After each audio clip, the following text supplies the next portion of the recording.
I'm starting to call these guys difference makers. I don't call Kyle Hamilton a safety. If you have an inventive defensive mind, you can play all over the place. Dan Quinn is maybe not a great head coach, but he's a really good coordinator. And he was able to utilize that skill set in a way that I don't know other teams would have.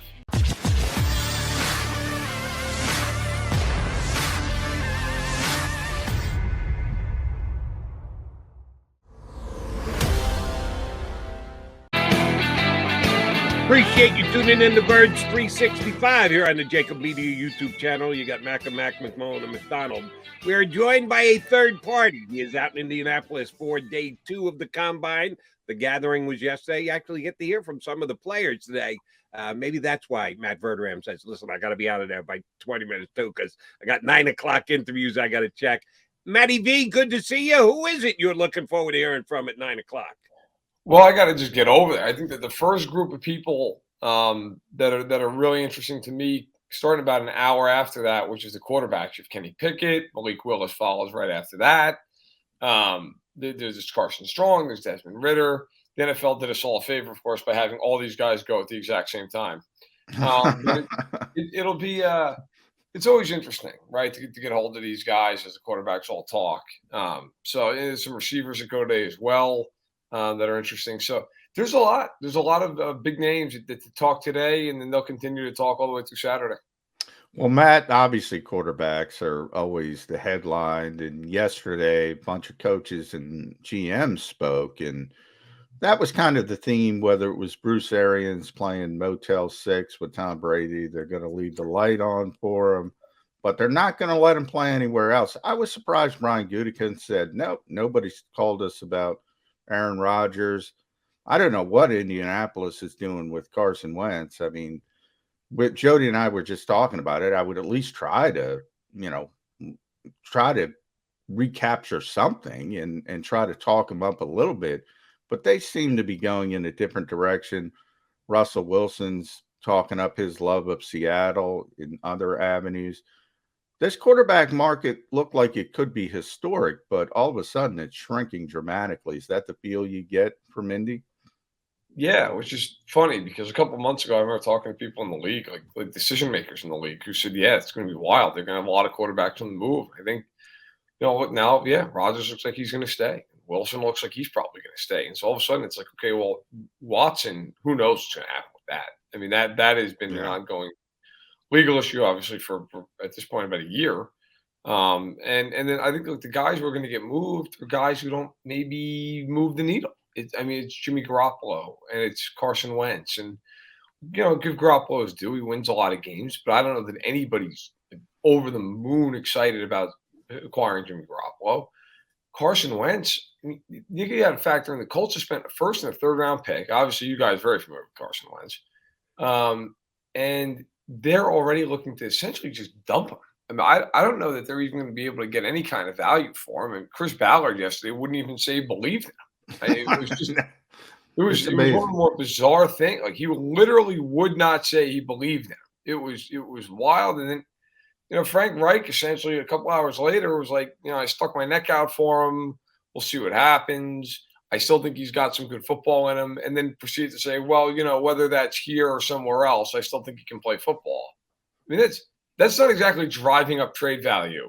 It was very, very bizarre. I wrote a column about it. I thought of all the teams yesterday, they easily were the ones that made the biggest headlines.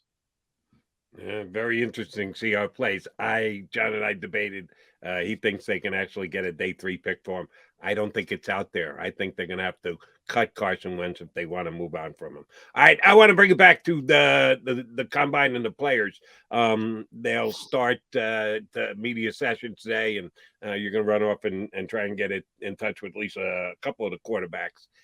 Not the quarterback class, the whole class. The last 24 hours you spent in Indy talking to guys around. People have opinions before they go through their 40-yard drafts and their bench presses on what they accomplished during the year. Is this a outstanding draft class, a good draft class, an average draft class, or this is as good as years gone by kind of draft class? What are you getting as far as feel for the overall quality of this year's draft class?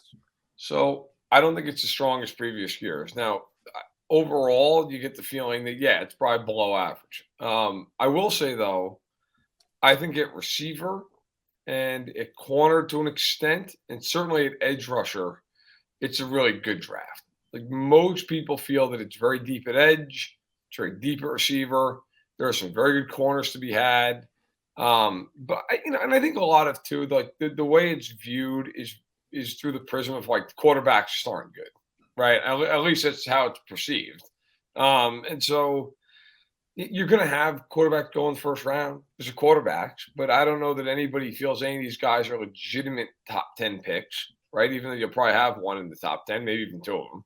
I think running backs, like there's no star running back. I don't think you're going to have a guy go in the first round. You start looking at it.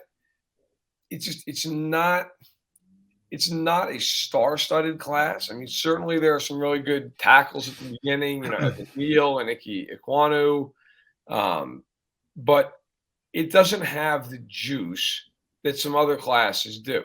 So I think there's some spots where it could be really good and really deep, but overall, it's probably a little bit underwhelming compared to other years.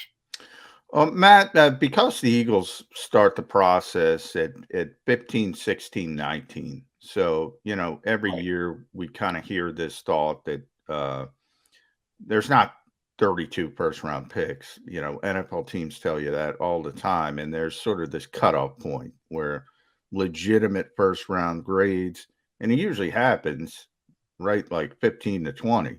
Guys will tell you, well, this guy's legitimate. And that's right where the Eagles are. So I'm interested if you've asked that question of anyone around the league, what they're saying, what kind of feedback, how deep is the top of this draft when you see that true level one drops off to that next level? I haven't asked that exact question, but I think that the overall point of view is that teams want to trade back because once you get past the Neals and the Ekwanus and the Hutchinsons, right, like, I don't know that there's that superstar level player. At least that people think is a superstar level player. We'll see how their careers play out. But I think people think there's some depth, and I think people feel like, look, is there a big difference between pick 12 and pick 32? Probably not as much, maybe, as in recent years, where the cutoff points maybe somewhere in the 20s. So I think people want to trade back. That's not all that different from past years in the sense that teams always want to trade back, right? That's always kind of been the in vogue thing now for a while because everybody wants more picks. We talked to George Payton. He was the first GM that we spoke to yesterday out of Denver, and he said, "Hey, look, every year I want to try to have 10 picks." Well, I mean, that means you're trying to acquire 3 extra picks, or at least in theory. Yeah. So I think you're going to see teams try to move back, and again, not to beat the same drum, but I think it's driven by the fact that a lot of times, why are teams up in the top 10? Well, they need quarterbacks, right? Like in a lot of cases, not every case, but a lot of cases. But this year, you're not thrilled to be drafting a quarterback at 6. It's not what you want to be doing. So I think you're going to see teams try to trade back. And with Philadelphia, because of all those first-round picks, I'm curious to see, do they try to move one of those picks before the draft? Do they try to get a veteran guy? I mean, because they have so much draft ammunition. Maybe they use it to try to get an established guy. Maybe they try to get somebody, who they, like a Calvin Ridley type, right? Like somebody who they can just say, hey, look, let's go get this guy in here. We got to pay him. Fine. At least we know we're getting a star player. I think that's in the cards maybe for them as well. All right. Very specific individual player question for you. I think perhaps the biggest needle mover, certainly the best player at his position because there's a drop off after him, I think it's Kyle Hamilton, the safety from Notre Dame. And the NFL just in general doesn't value safeties the way they do some other positions. The Philadelphia Eagles, certainly a franchise who have handled their business the exact same way. Safety, yeah, we'll figure it out. Put a lot of resources toward it, high draft pick, a lot of money for a free agent. They just haven't done it. But I think this kid is better at his position maybe than anyone else in the draft. How deep does he fall? How much does the way the league looks at safety affect his draft status? I saw Bucky Brooks of the NFL Network yesterday had him falling to the Eagles at number 15. More drafts say if you really want him, you're going to have to move up to get him. And I don't know if the Eagles would do that. Give me your scouting report on Kyle Hamilton, and how do you think he falls on draft day? Yeah, look, he's definitely. I mean, he's a terrific player. I think he fits somewhere in the top 10, right? I mean, I think look, Jacksonville probably goes with a tackle. I think Hutchinson's going to Detroit. Like that, Hutchinson's a Dearborn, Michigan kid. They are all about their toughness and their physicality and everything with Dan Campbell and John Dorsey being there and Brad Holmes. I think he makes a lot of sense there. Then you start looking at Houston. Would Houston take a safety at 3 with all their needs? I don't know. You start looking at the Jets, the Giants. Again, I don't see him going top 5. But I think that 6 to 10 range is probably where he fits one way or another in there. I think Atlanta should take a quarterback if they like one of them. But if they don't, would they take? I mean, they need so much help on the defensive side of the ball.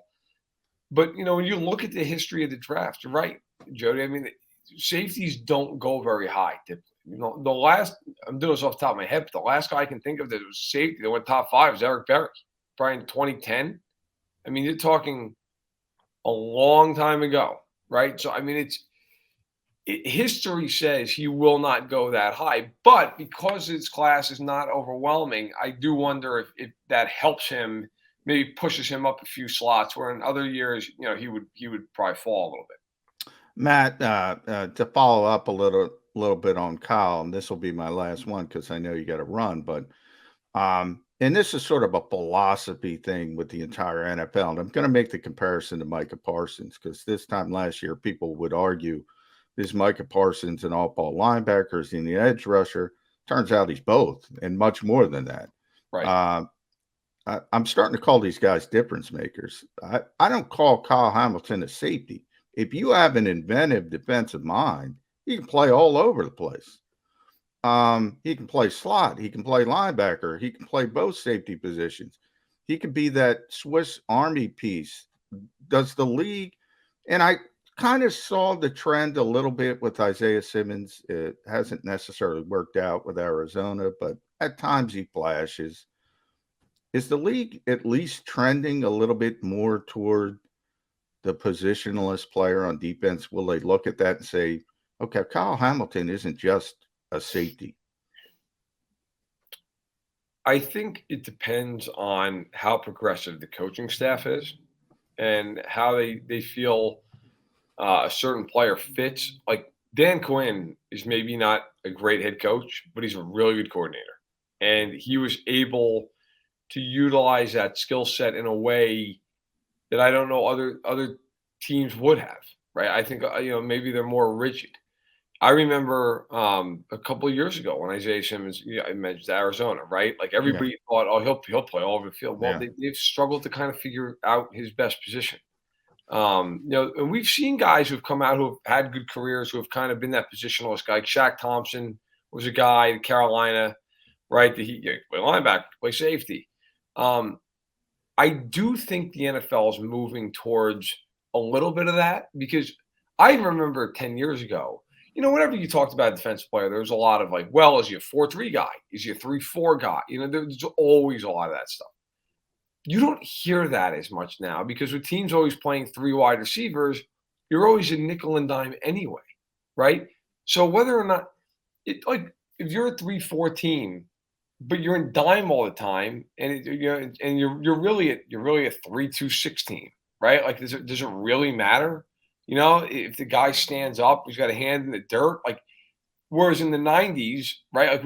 Like if the third receiver came on the field, everybody in the '90s had a heart attack. It was like, all right, what are we going to do? We got to get our corner out there. How are we going to? Now you're always in sub packages, right? Like a lot of teams spend 75+% of their snaps in sub packages. So I think it's a little bit more positionless, but also I just think because of that, you can't be as rigid.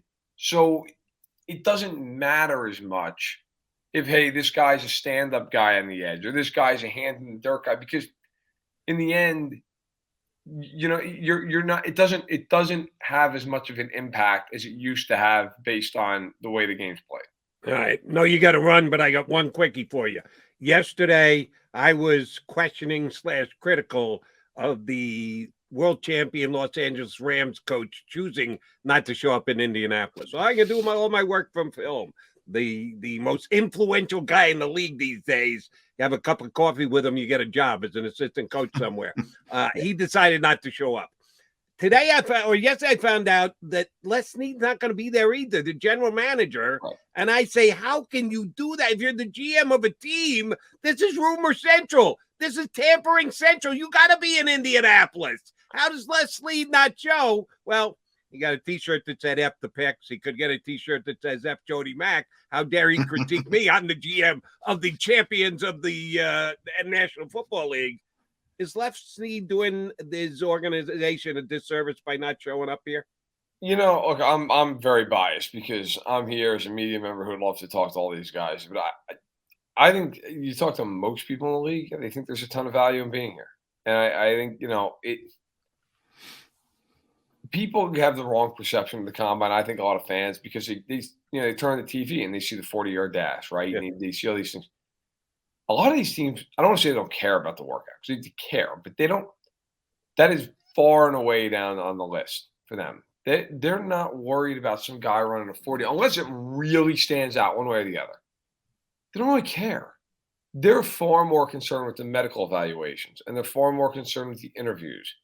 And they're far more concerned about meeting a guy at the JW bar and hashing out what may or may not be a contract that they won't discuss until March 14th at noon Eastern, when really it was written out on a napkin over a couple of rum and cokes, right? Like that's reality. So I think for the Rams, do you miss something by not being here? I mean, you run that risk for sure. Like I think the combine needs an overhaul in some regards in terms of the way they treat the prospects. I think most people in the league feel that way.